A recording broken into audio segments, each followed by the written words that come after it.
요한복음 20장 1절로 10절의 말씀을 가지고 보지 않아도 믿으실 수 있습니까? 라는 제목으로 하나님의 은혜를 함께 나누고자 합니다. 사랑하는 성도 여러분, 오늘도 부활의 기쁨과 그리고 소망과 영광이 저와 여러분 안에 충만하기를 주님의 이름으로 축복합니다.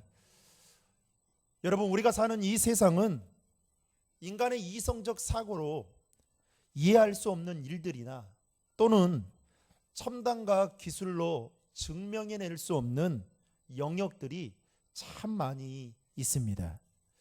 그 가운데 하나가 바로 종교이고, 그리고 기독교에서 중요하게 여기고 또 지키고 있는 예수의 부활인 것이죠. 예수의 부활은 눈으로 확인시켜 줄 수도 없고 증명할 수도 없고, 심지어는 인간의 이성적 사고로 도무지 이해가 되지 않다 보니 비신자들은 예수의 부활이 누군가가 꾸며낸 허구에 불과할 것이다 라고 생각을 하고 도무지 믿으려 하지 않고 있습니다. 그러나 중요한 것은 예수의 부활은 분명한 역사적 사실이자, 성경은 예수의 부활에 대해서, 성경은 예수의 부활을 경험한 수많은 사람들의 이야기가 기록되어져 있다라는 것입니다. 리 스트로벨이라는 사람이 쓴 예수는 역사다, 여러분 이 책을 읽으신 분들도 계실 거예요. 예수는 역사다라는 이 책이 있는데요, 이 두 부부입니다. 그런데 이분이 미국 미주리 대학교를 거쳐서 예일 대학교 법학대학원을 졸업을 하고 시카고에 있는 일간 신문사에 최연소로 입사를 해서 무려 14년 동안 법률 담당 기자로 일을 했던 사람이었습니다. 이 리 스트로벨은 무신론자일 뿐만 아니라 교회에 대해서 매우 적대감을 가졌던 사람이었죠. 그랬던 그가 어느 날 가족들과 함께 저녁 식사를 하던 중에 자신이 사랑하는 딸이 음식을 먹던 중 기도에 막혀서 질식사할 위기에 처하게 되었던 것입니다. 그때 옆에 살고 있던 그 크리스천 간호사의 도움을 받게 되어서 딸이 응급 그 상황에서 살아나게 됩니다. 그리고 도움을 준 이 간호사가 예수를 믿었는데 그 복음을 그의 아내에게 전하게 되었고, 그의 아내가 복음을 듣고 교회를 나가게 되었습니다. 그런데 이 사실을 리 스트로벨이 알게 된 겁니다. 알게 된 순간 자신의 아내를 불러서 호되게 야단을 칩니다. 그러면서 교회를 나가면 안 된다라고, 그러면서 이 두 부부간에 교회를 다니는 것 때문에 가정의 화평이 깨지게 되면서 그때부터 다툼과 갈등이 끊이지 않게 되었습니다. 리 스트로벨이 안 되겠다 싶은 거예요. 그래서 어느 날 예수가 가짜라는 것을 증명하기 위해서, 그래서 증명해서 자신의 아내를 교회에 다니지 못하게 하려고 미국 전 분야의 최고의 전문가 13명을 찾아가서 그가 이제 취재를 하기 시작합니다. 성경의 번역자로 존경받는 프린스턴 신학교의 명예교수인 매츠거 박사를 비롯해서 고고학 분야의 최고의 전문가 존 맥레이 박사, 그리고 심리학 분야의 전문가인 게링 콜린스, 그리고 무신론 철학자와 논쟁을 해서 승리했던 게리 하버마스, 이와 같은 13명의 사람들, 당대의 그야말로 석학이라고 할 수 있는 이 사람들을 찾아가서 이제 취재를 하기 시작합니다. 목적은 단 하나입니다.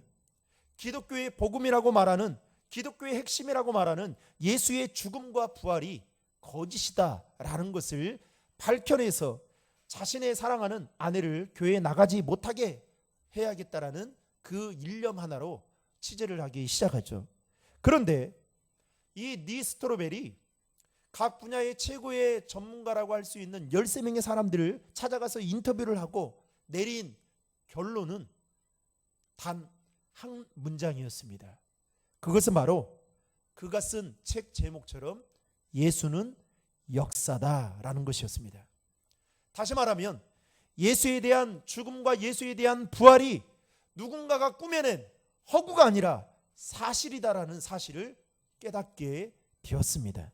이후로 그는 예수의 십자가와 부활은 실제로 일어난 역사적 사실임을 많은 사람들에게 전하기 위해서 법률 담당 기자였던 그가 목회자가 되고 기독교 변증가가 되었다라는 이야기가 이 책에 기록되어져 있습니다.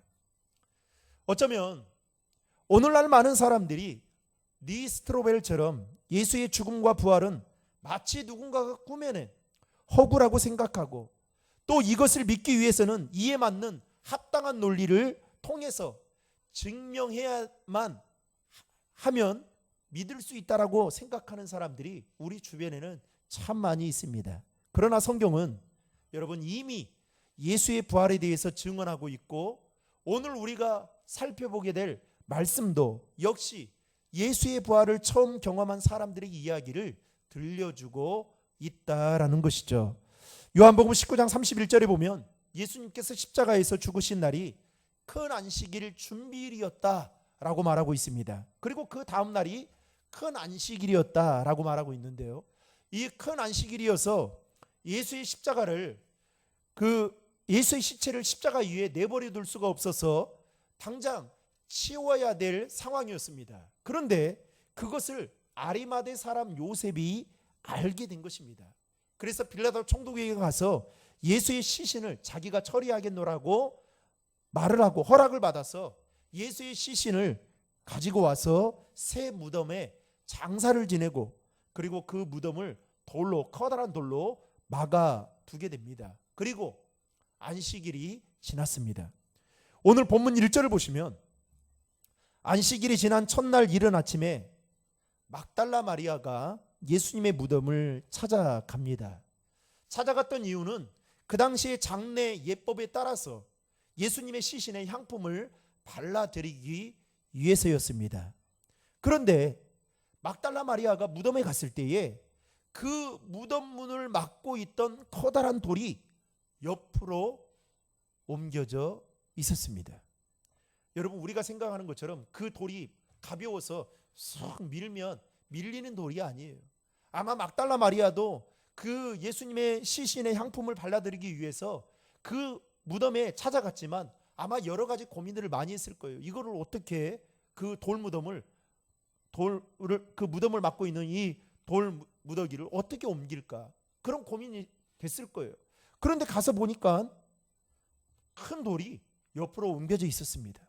깜짝 놀란 막달라 마리아는 무덤 안에 자세히 살펴봤더니 거기에 예수님의 시신이 보이지 않았던 것입니다.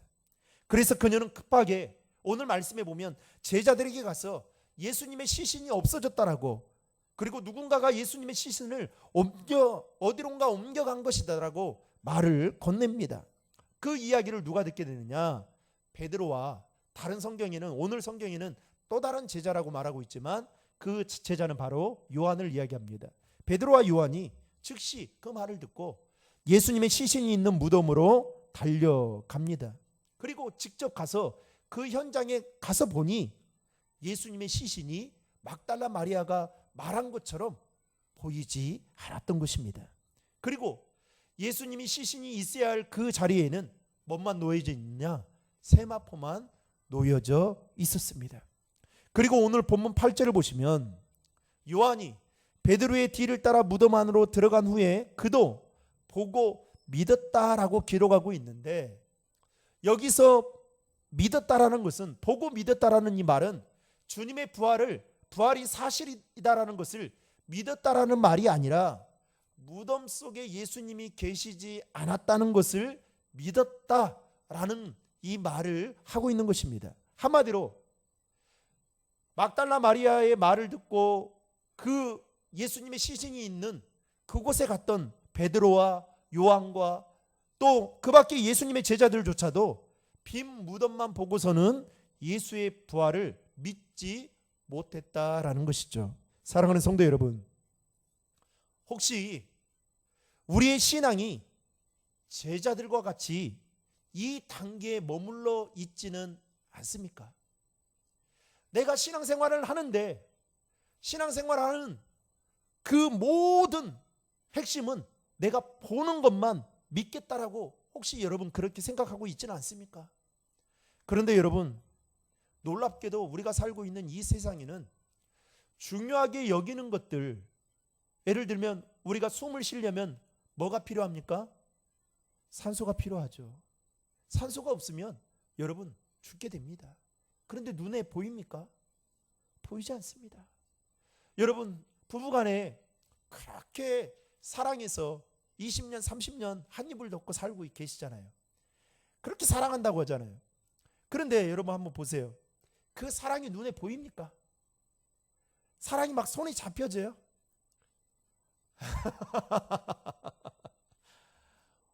잘 모르죠. 잘 보이지가 않아요. 그리고 이게 손으로 잡혀져서 호주머니 속에 넣고 다니거나 그러면 얼마나 좋을까요? 여러분, 우리가 중요하다고 생각하는 것들은 눈에 보이지 않는 것들이 참 많이 있습니다. 그런데 예수님의 제자들도 동일하게 본 것만 믿었던 그 수준의 단계에 있었던 것입니다. 분명히 큰 돌로 무덤을 막고 군사들까지 동원해서 그 무덤을 지금 지키고 있었는데 거기에 예수님의 시신이 사라졌다라는 것은 여러분, 믿음의 눈으로 보면 어떻게 받아들일 수 있습니까? 주님께서 부활하셨다라는 확실한 증거잖아요. 왜요? 돌 무더기가 막혀 있고 거기에 군사들이 지키고 있다. 그러면 이건 확실한 증거 아니겠습니까? 그런데 예수님의 제자들조차도 그 무덤에 되어진 상황들만을 보고 예수의 부활을 믿지 못하고 있었다는 것입니다. 그러니까 아주 얕은 믿음의 단계에 있었던 것이죠. 여러분, 한 예를 들어볼까요? 오늘 본문 이후에 나오는 이야기 중에 하나가 바로 예수님의 제자였던 도마가 그 현장에서 그 소식을 듣지 못하게 됩니다. 그리고 이후에서야 예수님이 부활하셨다는 소식을 도마가 듣게 되죠. 그런데 이 도마가 자기는 뭐라고 해요? 나는 보고 믿겠다라고 해요. 그래서 예수님이, 부활하신 예수님이 도마에게 나타나서 뭐라고 말씀하시느냐? 요한복음 20장 29절 말씀을 화면을 통해 같이 읽겠습니다. 시작.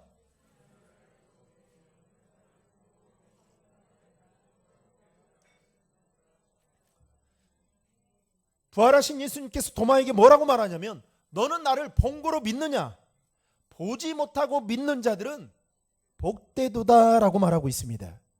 중요한 사실은 본문 9절에 보시면, 오늘 말씀 9절에 보시면 예수님께서 여러 차례 당신이 부활하실 거에 대해서 말씀하셨는데요. 같이 읽겠습니다. 시작.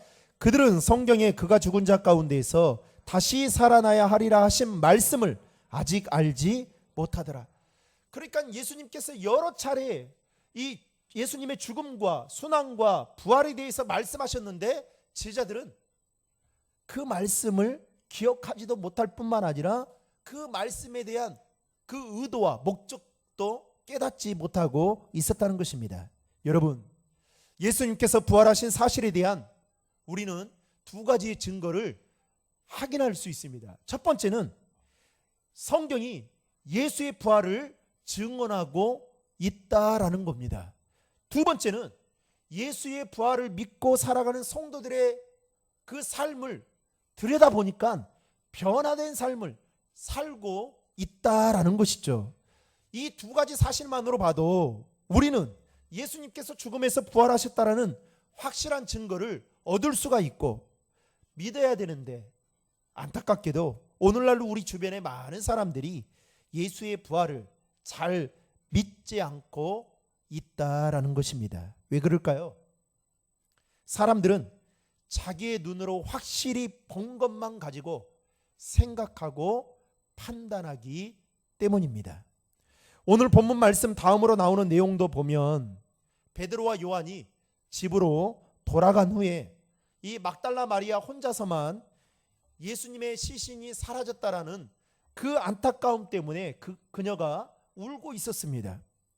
그때 무덤 바깥쪽에 부활하신 주님께서 나타나셔서 마리아에게 뭐라고 말씀하냐면, 여자여, 어찌하여 울며 누구를 찾느냐라고 부활하신 예수님께서 막달라 마리아에게 묻습니다. 즉 부활하신 주님께서 지금 막달라 마리아에게 나타나신 것입니다. 막달라 마리아는 자신 앞에 나타나신 분이 주님이시라는 것을 꿈에도 생각하지 못했습니다. 그런데 나중에 부활하신 주님께서 자신의 이름을 부를 때에 그때서야 막달라 마리아가 깨닫게 된 거예요. 아, 주님께서 부활하셨구나. 그리고 그날 저녁에 제자들이 모여있던 그 자리에 또다시 부활하신 주님께서 제자들에게 나타나시고 심지어는 500여 명의 사람들 앞에 이 주님께서 부활하신 주님께서 나타나 보이십니다. 그때서야 예수님의 제자들도 그리고 수많은 사람들도 예수님의 부활을 믿게 되었습니다. 여러분, 사도 바울이 세운 수많은 교회 중에 참 은혜와 은사가 많았던 교회를 꼽으라고 한다면 단연코 고린도 교회이죠. 그런데 놀랍게도 고린도 교회 성도들 안에 예수님의 부활에 대해서 의심하는 사람들이 상당수 있었다는 것입니다. 그래서 사도 바울이 안 되겠다 싶은 거예요. 그래서 예수의 부활에 대해서 이 사도 바울이 무려 고린도전서 15장은 부활장이라고 말할 정도로 이 부활에 대한 내용을 할애를 하죠. 그러면서 15장 12절에 이렇게 이야기합니다. 여러분 화면을 통해 같이 읽겠습니다.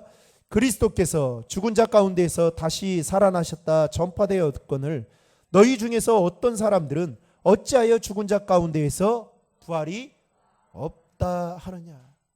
그러니까 예수를 믿는 사람들 중에도 예수의 부활에 대해서 믿지 못하는 사람들이 고린도 교회 성도들 안에 있었다는 것을 지금 보여주고 있는 것입니다. 그러면서 사도 바울은 덧붙여 이렇게 이야기합니다. 예수의 부활이 없다면 그리스도께서 다시 살아나지 못하셨을 뿐만 아니라 여러분들이 전하는 전도도 헛된 것이고 믿음도 헛된 것이고 여러분들은 다 거짓말장이고 여러분들은 분명히 제 가운데 있을 것이고 불쌍한 자들이다 라고 고린도 교회 성도들에게 이와 같이 말합니다. 여러분 고린도전서 15장 13절 14절 19절을 화면을 통해 같이 읽겠습니다. 시작. 만일 죽은 자의 부활이 없으면 그리스도도 다시 살아나지 못하셨으리라. 그리스도께서 만일 다시 살아나지 못하셨으면 우리가 전파하는 것도 헛이요 또 너희 믿음도 헛것이며. 19절 읽겠습니다. 만일 그리스도 안에서 우리가 바라는 것이 다만 이 세상의 삶뿐이면 모든 사람 가운데 우리가 더욱 불쌍한 자이라. 그러니까 예수의 부활에 대한 이 신앙과 확신이 없다면 우리는 진짜 밑 빠진 독에 물 붓는 것 같은 지금 삶을 살고 있다라는 거예요. 불쌍한 자들이라는 거예요. 사랑하는 성도 여러분, 우리에게 있어서 예수의 부활이 그래서 중요한 것입니다. 그러면 예수의 부활이 저와 여러분들에게 중요한 이유는 무엇 때문일까요? 네 가지로 말합니다. 첫 번째는 예수님의 부활이 없으면 우리의 신앙은 헛되기 때문이다라는 것입니다. 방금 읽었던 고린도전서 15장 14절 말씀에 보면 그리스도께서 만일 다시 살아나지 못하셨으면 우리가 전파하는 것도 헛것이요 너희 믿음도 헛것이다. 한마디로 여러분 이거 분통할 일이에요. 왜요? 우리가 20, 30년 길게는 40, 50년 예수 믿은 거 속고 믿은 거예요. 만약에 부활이 없다라고 한다면. 그런데 그래서 여러분 예수의 부활이 우리에게 중요한 이유는 우리가 헛된 삶을 살고 있지 않기 때문인 것입니다. 두 번째로 예수의 부활은 믿는 자를 구원하는 힘이 되기 때문에 중요하다라는 것입니다. 로마서 10장 9절에 보면 네가 만일 내 입으로 예수를 주로 시인하며 또 하나님께서 그를 죽은 자 가운데서 살리신 것을 내 마음에 믿으면 그 다음 뭐 한다고요? 구원을 받으리라 라고 말하고 있습니다. 예수의 부활을 믿는 사람들은 구원을 받는다라고 말하고 있다는 것입니다. 세 번째로 예수님의 부활은 그리스도인의 삶의 능력에 기반이 되기 때문에 중요한 것입니다. 갈라디아서 2장 19절 말씀에 보면 내가 율법으로 말미암아 율법에 대하여 죽었나니 이는 하나님에 대하여 살려 하심이라. 예수의 부활을 믿는 사람은 그 부활되신 주님께서 우리의 삶의 능력에 기반이 된다라는 것입니다. 마지막 네 번째로 예수님의 부활은 성도들의 부활의 보증이 되기 때문에 중요하다라는 것입니다. 고린도전서 15장 20절 말씀에 보면 그러나 이제 그리스도께서 죽은 자 가운데서 다시 살아나사 잠자는 자들의 첫 열매가 되셨도다. 성경은 분명하게 말합니다. 예수 믿는 자들이 죽었다라는 것을 잠자는 것이라고 표현합니다. 잠잔다라는 것은 머지않아 깨어날 때가 있다라는 것을 말하는 것이죠. 그런데 예수님께서 부활하심으로 말미암아 예수 믿었던 사람들도 그 예수님이 다시 오시는 그날에 다시 부활의 첫 열매처럼 살아나게 된다라는 것입니다. 여러분 믿으십니까? 사랑하는 성도 여러분, 혹시 아직도 우리의 눈에 보이는 것이 전부라고 생각하며 내 눈으로 확인해야만 믿을 수 있다라고 생각하고 혹시 신앙생활을 하고 있지는 않으십니까? 예수 믿는 우리가 조심해야 할 것은 우리의 이성적 사고로 이해해야만 믿고 신뢰할 수 있다라는 현대적인 사고를 여러분 경계해야 합니다. 또한 우리 눈에 보이는 것이 전부라고 생각하는 그 어리석음을 벗어버려야 된다라는 것입니다. 왜냐하면 우리가 사는 이 세상에는 우리의 눈으로 확인하고 볼 수 없는 것들이 너무나도 많이 있기 때문에 그렇습니다. 특별히 영적인 세계는 마찬가지입니다. 엠마오 도상에 두 명의 청년이 길을 걸어가고 있는데 부활하신 주님께서 옆에 걸어가고 있었잖아요. 그런데 그걸 봅니까 못 봅니까? 못 봐요. 여러분, 영적인 세계는 그렇습니다. 영적인 세계는 육신의 눈으로 다 볼 수 있는 것이 아니에요. 육신의 눈으로 영적인 세계를 판단할 수 있는 게 아니에요. 따라서 여러분, 내 눈으로 예수님의 부활을 확인하지 못했다라고 해서 믿지 못하는 것은 정말 어리석은 것입니다. 여러분, 우리 중에 단연코 예수님의 부활하신 것을 직접 본 사람이 여러분 있습니까? 없습니다. 전 세계에 있을까요? 없어요. 그런데 왜 전 세계가 이 부활절과 그 성탄절을 왜 축제처럼 생각하고 이렇게 지키고 있는 걸까요? 의심의 눈으로 바라보면 여러분 모든 것이 의문덩어리가 될 수 있지만 믿음의 눈으로 바라보면 내 눈으로 확인하지 않고 설령 내가 찾아갔던 그곳에 빈 무덤이라 할지라도 부활에 대한 확신을 가질 수가 있다라는 것입니다. 사랑하는 성도 여러분, 우리 주님은 부활하셨습니다. 그리고 부활하신 주님은 지금 저와 여러분들과 함께 하십니다.